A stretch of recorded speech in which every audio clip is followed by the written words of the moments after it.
In this video, we'll talk about fat burn supplements and detox plans. The majority of adults in the United States take one or more dietary supplements either every day or occasionally. Today's dietary supplements include vitamins, minerals, herbals and botanicals, amino acids, enzymes, and many other products. Dietary supplements come in a variety of forms: traditional tablets, capsules, and powders, as well as drinks and energy bars. Popular supplements include vitamins D and E, minerals like calcium and iron, herbs such as echinacea and garlic, and specialty products like glucosamine, probiotics, and fish oils. The pursuit of health has never been more informed. We know more about the fields of medicine and nutrition than ever. Technological advances now allow scientists and clinicians to predict one's susceptibility to certain diseases or conditions by analyzing the DNA in cells obtained from a cheek swab.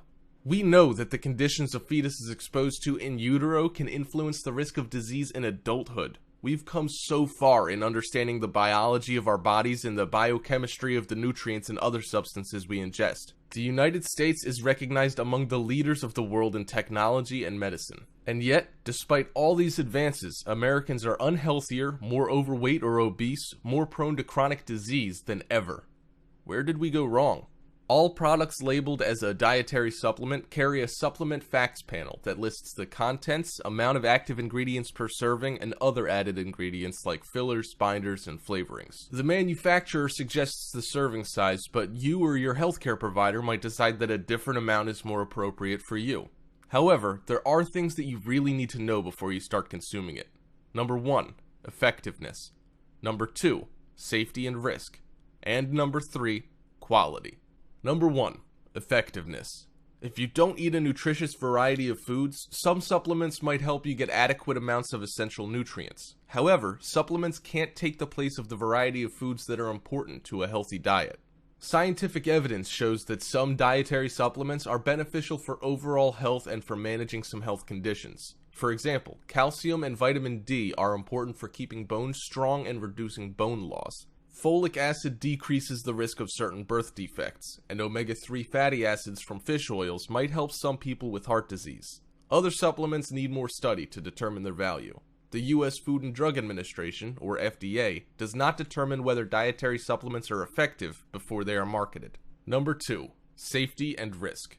Many supplements contain active ingredients that can have strong effects in the body. Always be alert to the possibility of unexpected side effects, especially when taking a new product. Supplements are most likely to cause side effects or harm when people take them instead of prescribed medicines or when people take many supplements in combination. Some supplements can increase the risk of bleeding, or if a person takes them before or after surgery, they can affect the person's response to anesthesia. Dietary supplements can also interact with certain prescription drugs in ways that might cause problems. Here are some examples for your reference. Vitamin K can reduce the ability of the blood thinner Coumadin to prevent blood from clotting.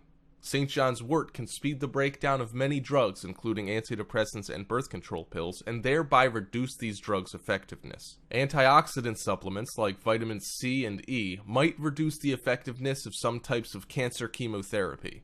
Keep in mind that some ingredients found in dietary supplements are added to a growing number of foods, including breakfast cereals and beverages. As a result, you may be getting more of these ingredients than you think, and more might not be better.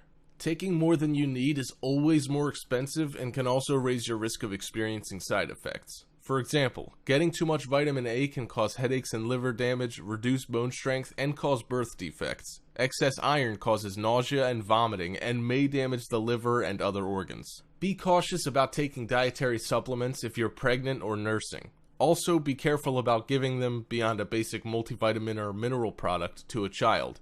Most dietary supplements have not been well tested for safety in pregnant women, nursing mothers, or children.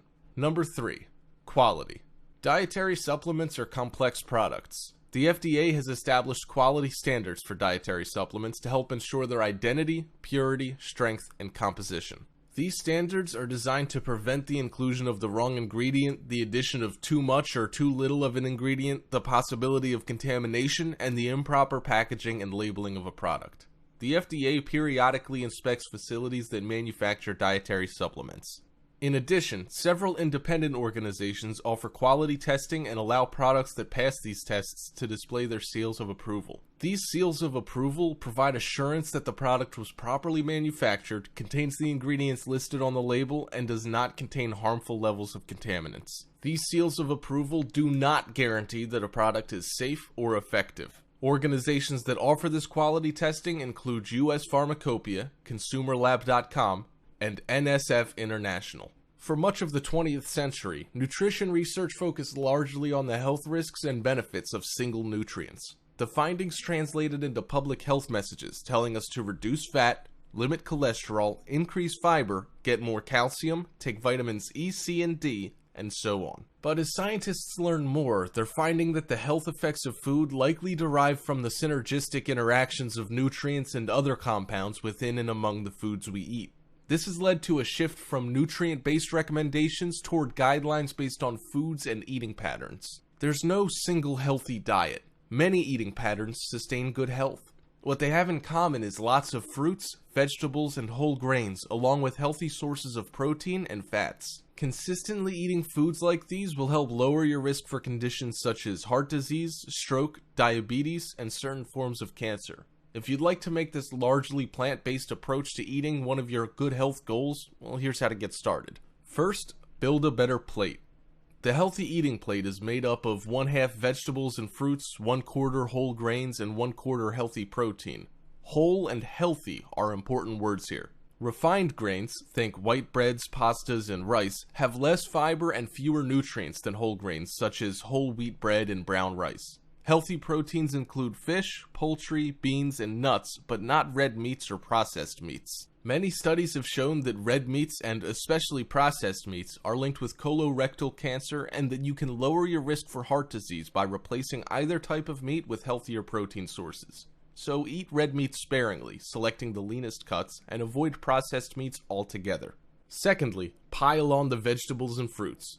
Vegetables and fruits are high in fiber and contain many vitamins and minerals as well as hundreds of beneficial plant chemicals, or phytochemicals, that you can't get in supplements. Diets rich in vegetables and fruit can benefit the heart by lowering blood pressure, cholesterol levels, and inflammation, and improving insulin resistance and blood vessel function. In long-term observational studies, people who eat more fruits and vegetables have a lower risk of heart disease, diabetes, and weight gain, and those who eat more fruit also have a lower risk of stroke. Thirdly, go for the good fat.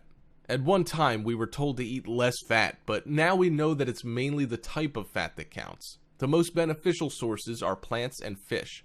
You can help lower bad LDL cholesterol by eating mostly polyunsaturated fats, including vegetable oils and omega-3 fatty acids found in fish, seeds, and nuts, and canola oil, and monounsaturated fats in avocados and many plant-based oils such as olive oil and canola oil. Saturated fats, mostly found in dairy and meat products, and trans fats, hydrogenated fat found in many fried and baked goods, boost LDL cholesterol and triglycerides, increasing your risk of heart disease. Worse still, trans fats reduce your good HDL cholesterol. Next, drink enough water.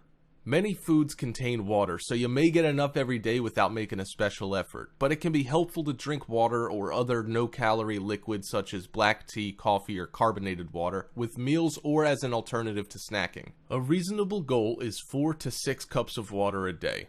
Finally, eat breakfast. It's easy to skip breakfast when you're in a rush, aren't hungry, or want to cut calories, but a healthy morning meal makes for smaller rises in blood sugar and insulin throughout the day, which can lower your risk of overeating and impulse snacking. Eating breakfast every day is one characteristic common to participants in the National Weight Control Registry who have lost at least 30 pounds and kept the weight off longer than a year. So, should you take supplements? In the 1980s, many nutritionists and some physicians began to recommend and take vitamin supplements. However, as described in Cast of Characters Vitamin A to Zinc, the evidence for the health benefits of most supplements is not strong. Notable exceptions are fish oil for cardiovascular disease and vitamin D for bone health. Although foods that contain vitamin A and beta-carotene as well as vitamins B, C, and E are clearly good for health, taking supplements of these vitamins has no proven health benefits. Well, what about a simple multivitamin? These pills, which also usually contain multiple minerals, are the most popular among all dietary supplements. 50% of Americans take them on a regular basis, shelling out more than $20 billion annually on these products. On an individual basis, a daily multivitamin won't set you back that much. A year's supply of many popular brands costs about $30. However, despite widespread belief that multivitamins will prevent chronic diseases such as cancer and heart disease, there's no evidence to support such claims. The National Institutes of Health convened a meeting on multivitamin and mineral supplements in May 2006. The State of the Science statement it issued was extremely cautious. Present evidence is insufficient to recommend either for or against the use of multivitamin/multi-mineral supplements by the American public to prevent chronic disease. The experts noted that the heaviest users of vitamin and mineral supplements are Americans who probably need them the least. Those who are well educated, have higher incomes, exercise, and already have healthy diets. A 2008 study in Archives of Internal Medicine that tracked nearly 162,000 participants in the Women's Health Initiative found that multivitamins have no effect whatsoever in 10 health-related categories, including cancer, heart attack, and stroke. Supplement takers didn't live any longer either. Here are some potential dangers of consuming supplements. Number 1. Potential pitfalls. Number 2. More isn't always better. Now, let's talk about potential pitfalls. Shopping for any kind of supplement can be confusing. A staggering array of multivitamins and other supplements crowd the shelves of pharmacies, grocery stores, and specialty stores, and many more are now available over the internet. Before you buy, it's wise to realize that some of these products may offer much more, or possibly less, than you really need to enhance your health. Dietary supplements may legally contain vitamins, minerals, herbs, amino acids, enzymes, organ tissues, and a few other substances. In short, practically any ingredient promoted as a way to bolster your diet and presumably your health. The FDA does not certify supplements for safety or effectiveness the way it monitors drugs. Under the Dietary Supplement Health and Education Act of 1994, the FDA cannot approve supplements or demand that manufacturers undertake rigorous studies to prove their worth. The FDA doesn't set potency or dosage standards either. Manufacturers are left to police themselves, and before a worrisome supplement can be pulled off the market, the FDA has to prove that it creates a significant health risk. This can be a problem, as is made clear by a January 2009 Consumer Lab report. The consumer watchdog organization tested the quality and contents of 29 of the leading multivitamin and multimineral products for adults and children sold in the United States and Canada.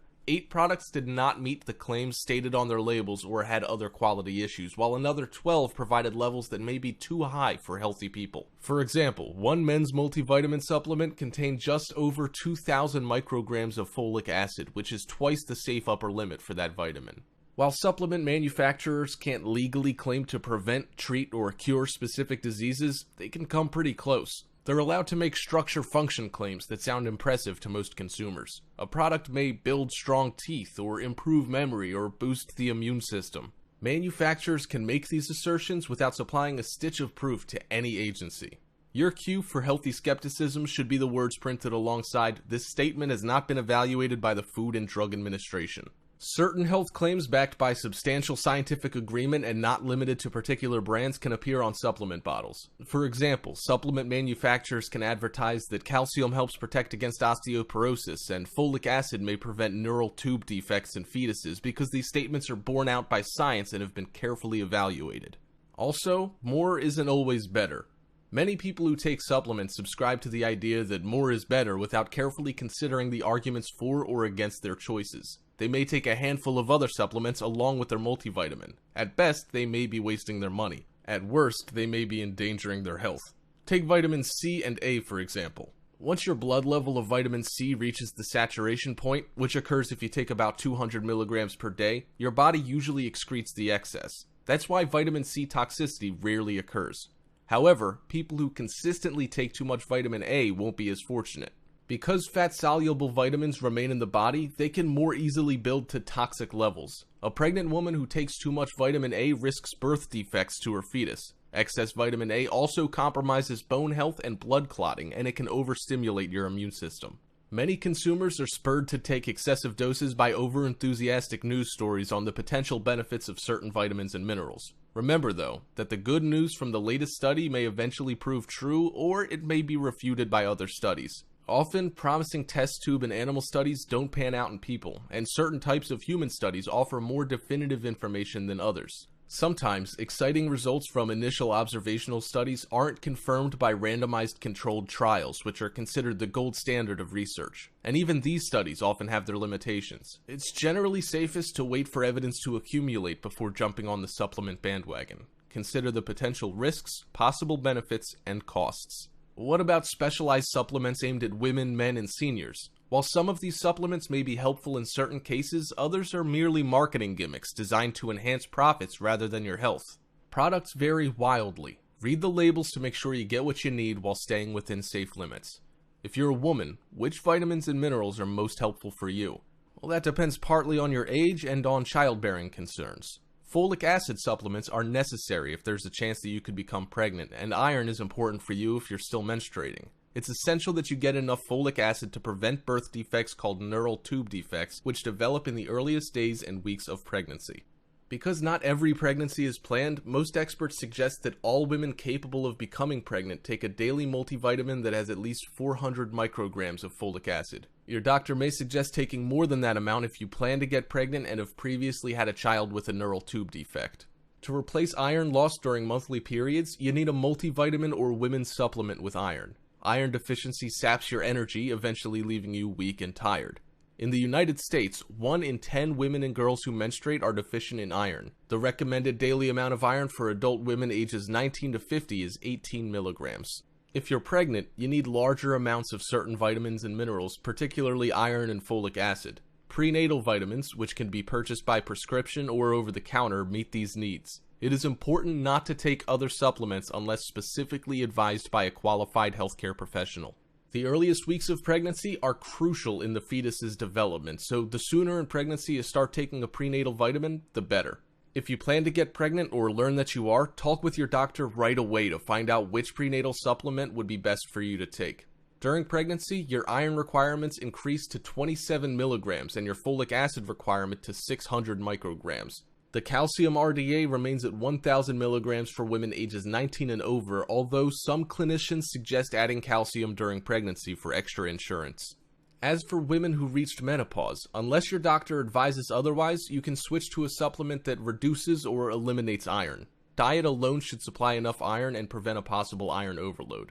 Iron overload can damage the liver and other body tissues, making diabetes, heart disease, arthritis, and liver cancer more likely. Supplements designed for older women typically have little or no iron and more calcium and vitamin D. After menopause or a hysterectomy, you need only 8 milligrams of iron daily. Many experts shy away from any iron supplementation for men. That's because men, like women who no longer menstruate, aren't typically losing much iron. For that reason, supplements aimed specifically at men generally reduce iron or drop it from the formula. This can help prevent iron overload, which can stem from taking more iron than necessary through supplements. Iron overload may also occur because of a common genetic defect that occurs more often in men than women.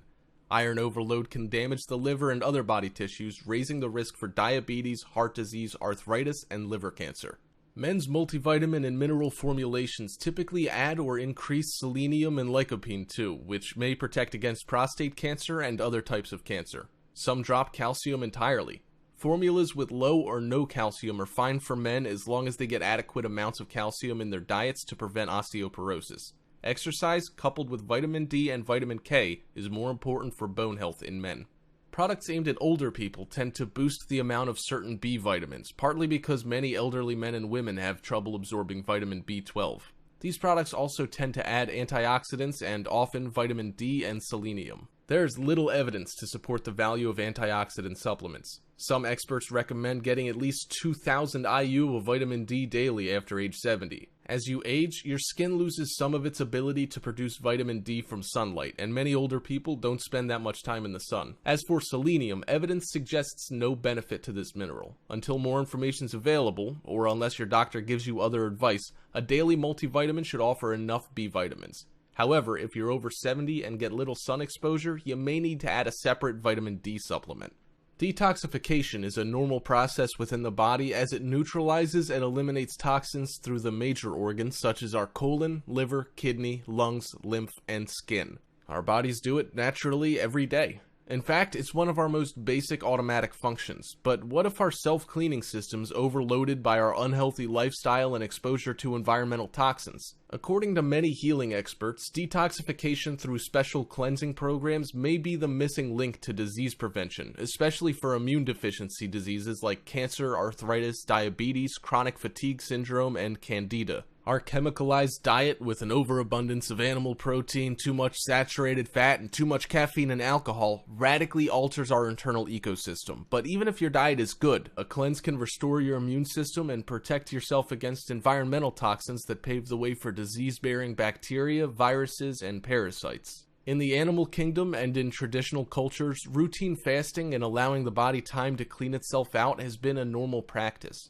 Just think how many showers you take in a year to clean the outside of your body, and then how many cleanses you do in a year to clean the inside of your body. Here's a quick detox plan for you. On rising, take a large glass and add the juice out of 1 fresh lemon and crush a thumbnail size of fresh ginger. Fill the rest of the glass with room temperature or warm water. Before starting work and breakfast, mix wheatgrass or barley grass powder and spring water to make a green drink to alkalize and energize the cells of your body and accelerate the cleansing process. It'll taste a little weird to start with, but as your bloodstream pH levels drop, your taste buds will adjust to the flavor. For breakfast, break your fast with a fresh vegetable juice of 4 medium-sized carrots, 1 beetroot, 1 cucumber, 1 handful of baby spinach, and 1/4 cup parsley. Take 1,000 milligrams of vitamin C and 2 1,000 milligram flaxseed oil capsules. Between breakfast and lunch, have a caffeine-free detox tea of peppermint, ginseng, licorice root, ginger, or chamomile, or a special natural laxative tea. More green drink as you need it. During lunch, have a small to medium serving of brown rice with a mixture of raw and steamed vegetables. Choose from broccoli, shiitake mushrooms, bok choy, radishes, rocket, spring onions, watercress, garlic, and ginger. Season with sea greens and flavor with 1 cup of miso soup or lemon juice and extra virgin olive oil. Take 1 1,000 milligram tablet of vitamin C. In mid-afternoon, have another vegetable juice of carrot, apple, and ginger to boost your energy levels. For early dinner, have a freshly squeezed vegetable juice of 2 carrots, 2 tomatoes, a handful of spinach leaves, 2 celery ribs, half a cucumber, and half a green bell pepper. Add 1 tablespoon of wheatgrass or barley powder. Take 1 1,000 milligram tablet of vitamin C.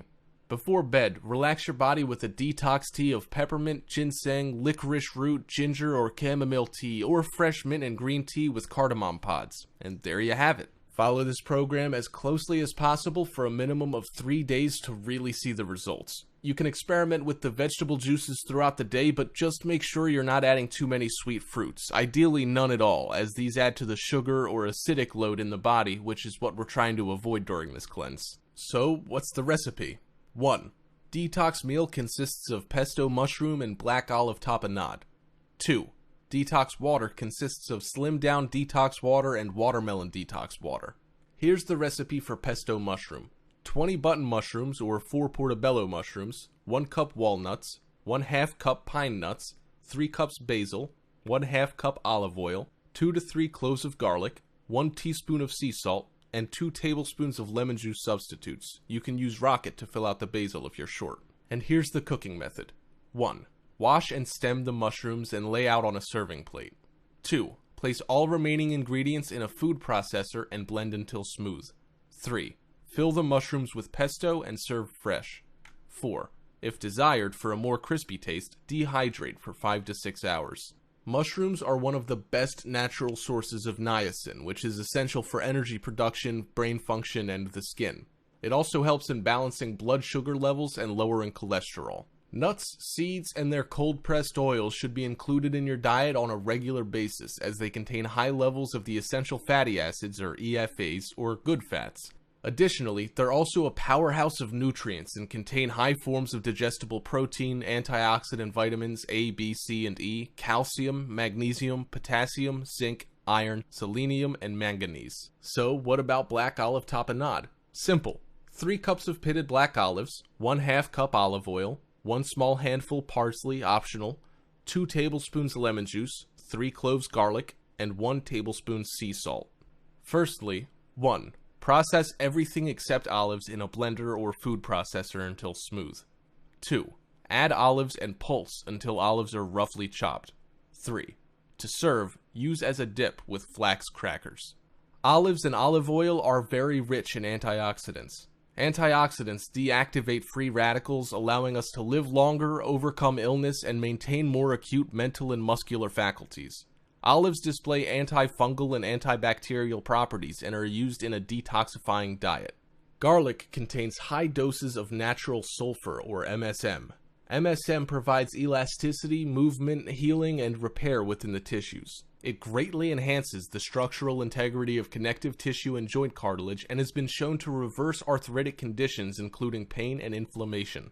MSM is renowned as a beautifying nutrient, the best natural food cosmetic in the world. MSM, through its ability to continuously build and rebuild perfect collagen and keratin, is able to make our hair, nails, and skin shine with radiance. You can buy MSM on its own, which we recommend as a supplement to a healthy diet. The powder tastes awful, so we'd suggest the capsules. Parsley is a nutrient powerhouse containing more vitamin C than citrus fruit. It even contains vitamin B12, mostly thought to be only bioavailable in dairy and meat products. B12, apart from being found in parsley, is also available in blue-green algae and spirulina and is normally synthesized in the intestine when an abundance in healthy bacteria is present. B12 is needed in the body from making use of protein and helps the blood carry oxygen. Also, here's the recipe for slimmed down detox water. 1/2 gallon spring water, 1/2 grapefruit sliced, 1/2 cucumber sliced, 2 to 3 mint leaves, 1/2 lemon sliced, and 1/2 lime sliced. Simply combine all the ingredients in a pitcher. Allow the ingredients to chill in the refrigerator for 1 to 2 hours before serving. Drink throughout the day or discard after 24 hours. Here's what you need for watermelon detox water. 2 cups seedless watermelon, cubed, and 4 cups of water. Firstly, place watermelon in pitcher and cover with water. Let it sit for a few hours in the refrigerator before drinking so the water gets all the nice watermelon flavor. Lastly, here's the recipe for raspberry and mint scented water. 2 liters cold spring water or filtered tap water. 2 tablespoons raspberries, fresh or frozen. 2 tablespoons fresh mint leaves. And 1 lime. To get more flavor and juice out of your lime, microwave for 30 seconds. When cool, slice. Place raspberries, mint, lime, and water in a large jug. Stir and serve. And there you have it. All the knowledge you need on supplements and a secret detox plan and recipes.